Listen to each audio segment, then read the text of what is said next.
Livre les électrons par le bien-aimé Seigneur Mahat Chohan. Chapitre 9, dans lequel 5 sujets sont abordés. La faculté d'attention. Comment le maître déverse sa conscience. L'attention du maître. Le rayon de votre attention. La connexion avec le cœur du maître. Texte d'origine non modifié ni revisité. Avant de commencer la lecture, j'ouvre une parenthèse. Dans le dernier sujet, la connexion avec le cœur du maître, est utilisé le terme imprécation. Pour plus de clarté, j'ai regardé la signification de ce mot dans le dictionnaire, qui est souhait de malheur contre quelqu'un, lancer, proférer des imprécations. Fermeture de la parenthèse. Lecture du chapitre 9. Sujet: la faculté d'attention. La faculté de votre attention est une activité du feu sacré, un pouvoir qui vous est délégué pour l'enrichissement de votre nature et pour l'accroissement de votre capacité à servir Dieu et l'homme. Votre attention est alors une flamme de ce feu sacré, et si vous la visualisez comme telle, vous pouvez la diriger avec une extraordinaire efficacité vers votre jeu divin, vers n'importe quel être cosmique ou maître ascensionné, vers n'importe quel endroit du système solaire dont vous souhaitez recevoir l'assistance, l'illumination, la paix ou la guérison. Comme cette flamme de votre attention fait partie du feu sacré, elle vous connecte immédiatement avec l'objet vers lequel elle se projette. Elle établit un contact précis avec toute substance consciente, tout sentiment et pouvoir de l'être vers lequel vous l'avez dirigé.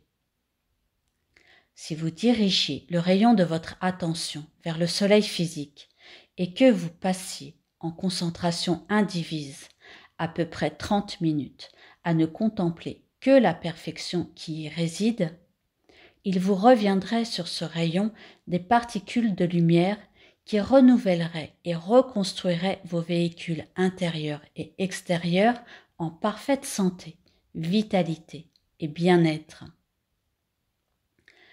Quand l'attention d'un maître est sur vous, il utilise le feu sacré.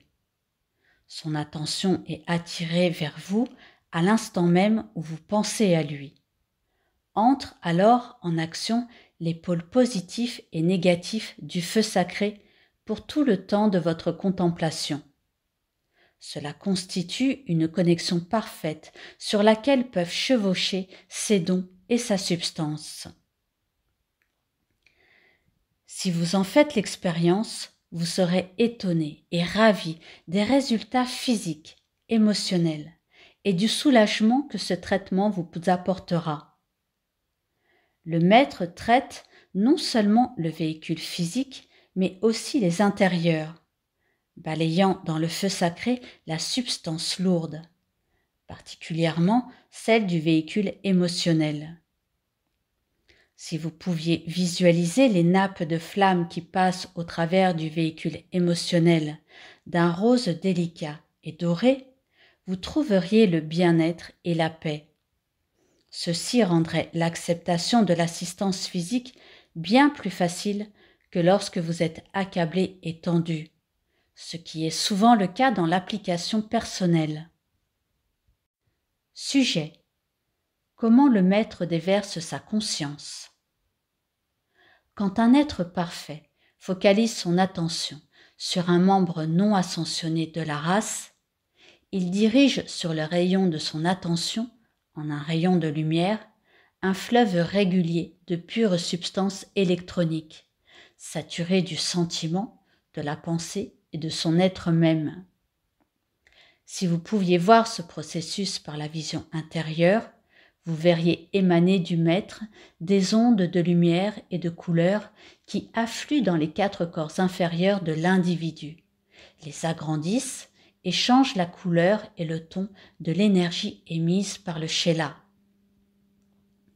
Pendant ce processus, beaucoup de la substance astrale et psychique est éliminée des corps inférieurs de l'étudiant, en même temps que les pénètre une nouvelle espérance. N'était cette connexion spirituelle entre le maître et le Shelah, le poids accumulé de la substance chimique du Shelah le ferait retomber bien vite dans l'esprit de la masse, parce que aujourd'hui, l'opacité de la création humaine autour de la Terre est telle qu'aucun être non ascensionné ne pourrait la traverser sans assistance. C'est, pour ainsi dire, cette transfusion spirituelle du maître qui donne à l'âme emprisonnée l'impulsion additionnelle de courage, d'inspiration, de force et d'amour de la lumière qui lui permet de se maintenir sur le chemin qui s'ouvre à elle. Voilà pourquoi notre désir est si grand que les gens concentrent leur attention aussi souvent que possible sur l'octave des maîtres ascensionnés, sur le Saint-Esprit omniprésent de Dieu, sur l'armée angélique ou sur n'importe quel membre de la fraternité spirituelle, car cela crée le lien ou le pont par lequel peut être acheminée la nourriture spirituelle. Celle-ci entretient l'intérêt de l'âme et en fait un centre radiant d'inspiration pour les autres. Sans un tel lien, chers vous, le sommeil séculaire de l'âme s'emparerait à nouveau du peuple de la terre. Le service particulier du maître ascensionné est d'intensifier la lumière dans le cœur du chercheur, de manière à ce que la puissance accrue et l'expansion de son voltage projette une plus grande radiance sur son chemin. La somme de lumière contenue dans le Shelah détermine sa capacité à recevoir et à comprendre la vérité, et l'accroissement constant de cette lumière provenant des rayons consciemment projetés par le maître représente le moyen par lequel la lumière du chercheur gagne suffisamment en intensité pour lui permettre d'atteindre le but de sa recherche, la réalisation de son unité avec le Père éternel du tout. Lorsque la lumière du grand jour illumine son parcours, le voyageur avance avec plus de facilité que pendant les heures de nuit, quand chaque crevasse et chaque pierre sont noyées dans l'obscurité. Ainsi, le pèlerin sur le chemin spirituel peut accomplir son parcours avec plus de facilité et de sécurité, car les rayons combinés et soutenus de l'armée ascensionnée projettent une lumière spirituelle sur son trajet, dévoilant les obstacles et révélant le droit chemin. L'individu qui décide de faire son chemin sans l'assistance des maîtres peut naturellement le faire, mais alors qu'il pourrait avancer en toute sécurité à la lumière du soleil de midi, il n'est plus guidé que par la lumière de son âme. On peut la comparer à la flamme vacillante et incertaine d'une minuscule chandelle au milieu d'une forêt plongée dans le noir. Sujet: l'attention du maître. J'ai pensé que vous seriez peut-être intéressé de savoir ce qui se passe lorsque je dirige vers vous mon attention. Comme ma radiation est naturellement pleine de pur amour divin, une petite forme pensée, ressemblant à une balle rose munie d'ailes, descend le long du fleuve de mon énergie de vie dans votre monde. Chaque fois que vous pensez à moi et que vos pensées se connectent avec ma conscience, je vous renvoie des centaines de ces petites formes pensées et je leur enjoins de demeurer avec vous pour vous aider chaque fois que vous avez besoin d'assistance. Plus vous dirigez vers moi votre attention, plus ces petites formes pensées de lumière et de bonheur entrent dans le champ de votre expérience. Cela, bien sûr, vaut pour tous les membres de la hiérarchie spirituelle, car nous estimons que c'est un privilège de porter assistance à vous et à toute vie. Lorsque le maître libère ces formes pensées, il leur demande généralement de rester à votre service. Ainsi, elles deviennent prisonnières de l'amour et ne vivent que des miettes d'attention que vous aurez décidé de leur accorder. Elles sont le corps vivant et respirant du Maître, ancrés dans votre monde par le fait de sa bonté. Essayez de les reconnaître aussi souvent que possible, car elles sont loin de la maison, et l'affectueuse radiation de sa présence leur manque. La lumière et l'amour de votre cœur peuvent leur apporter un peu de la gloire du royaume dont elles se languissent. Souvenez-vous, quand vous nourrissez votre propre monde et votre propre nature, de jeter quelques lumières sur les messagers divins que les grands êtres vous ont confiés pour être votre courage, votre force, votre paix et votre aide en temps de crise et dans l'urgence. En d'autres termes, ayez de l'amour et de la vénération pour le corps vivant et respirant de Dieu, qui est en vous et en dehors de vous. Sujet: le rayon de votre attention. Ô combien l'humanité de cette terre a mésusé du don de libre arbitre, dont le Dieu Père-Mère l'a doté pour l'expansion du royaume du ciel. Cet usage impropre de la substance électronique, accordé si librement à l'homme, a abouti aux manifestations malheureuses et aux conditions chaotiques du monde d'aujourd'hui. Au moment où un individu prend conscience qu'il est un être intelligent et créatif, et qu'il a en lui-même l'aimant par lequel il peut attirer la lumière universelle et la mouler dans la forme, selon le diktat de ses processus de pensée et de sentiment, à ce moment, il devient un co-créateur conscient et un ouvrier de l'établissement et de l'entretien du royaume de Dieu sur la terre.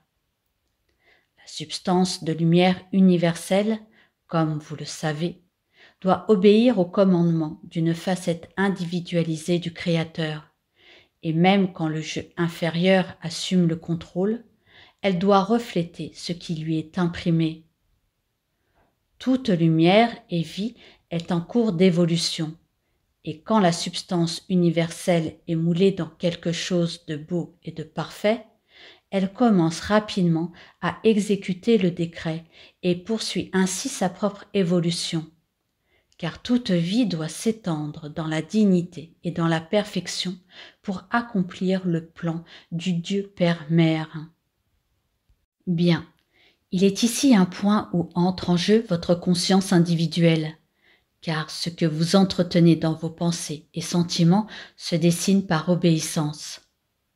Il est tellement plus gratifiant pour vous, personnellement, de vous élever sur le rayon de votre attention et de vous incliner devant le tout-puissant pouvoir de Dieu qui réside en vous. Et là, en adoration, en dignité et en harmonie, de mouler les modèles parfaits nécessaires à l'expansion du royaume du ciel sur la terre. Ainsi, vous devenez un pouvoir de précipitation de tout bien, conformément au décret divin pour votre courant de vie individuel. Accomplir le plan divin pour la perfection qui doit se manifester sur cette chère terre. À ce stade de votre évolution, vous vous en tirez très bien, mais je vous conseille d'être constamment sur vos gardes à propos de ce que vous entretenez dans votre conscience. Sujet: la connexion avec le cœur du Maître. Quand un individu pense à un maître ascensionné, le rayon de lumière, qui est sa pensée, parvient immédiatement au cœur de la présence du maître, avec le même degré de précision qu'un rayon télégraphique envoyé vers une ville lointaine ou vers un bateau au milieu de l'océan.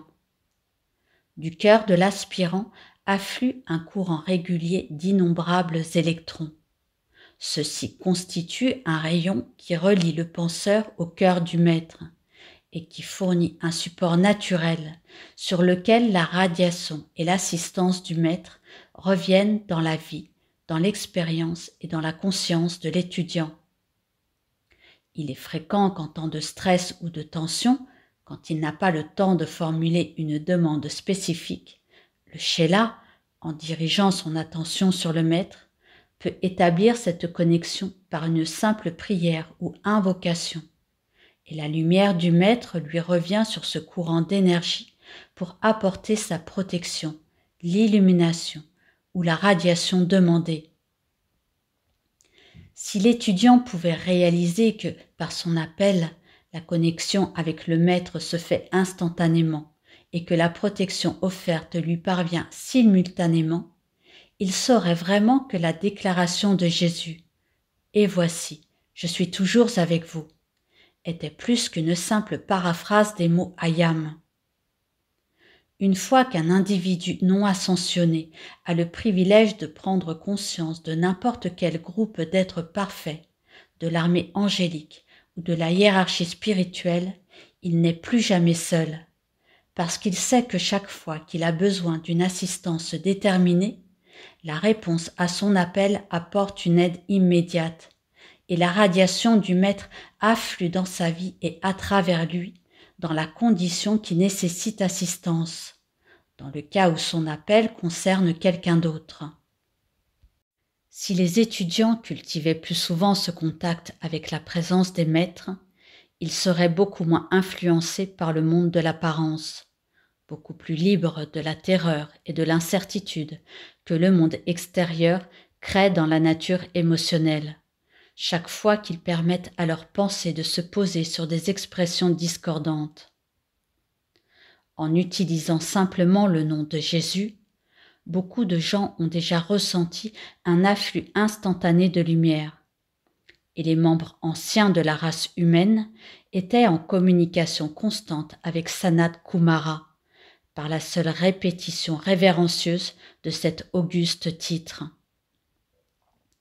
L'usage de saints noms s'est dégradé plus tard en imprécation, mais nous espérons maintenant que l'usage de mots représentatifs, de noms et de titres sacrés de l'armée ascensionnée se rétablira pour exprimer une force puissante dans le courant de vie qui décide de faire l'expérience de cette partie de la loi cosmique. Mes bien-aimés, alors qu'ils se trouvent sur le chemin de la vie qui comporte bien des obstacles dus au karma du passé, sage est l'étudiant qui accepte le conseil et la guidance de ceux d'entre nous qui avons foulé la même route et terminé victorieusement notre voyage. Comme quelqu'un qui attend joyeusement la visite d'un ami bien-aimé, nous tendons l'oreille pour entendre le son de nos noms vibrer dans l'éther et nous apprendre qu'un ami très cher, encore sur le plan terrestre, nous envoie des pensées d'amour ou demande notre assistance. Dans les deux cas, nous y répondons instantanément. Note aux auditeurs. Ces audios ont été réalisés pour vous faire découvrir l'enseignement des maîtres ascensionnés, reçu par Monsieur et Madame Ballard, ainsi que par Géraldine Innocente. L'écoute de ces audios ne remplace pas la lecture des discours des maîtres. La lecture a une portée plus puissante en vous que l'écoute seule de ces audios, et seuls les écrits de ces discours véhiculent l'entière pureté de la parole des maîtres.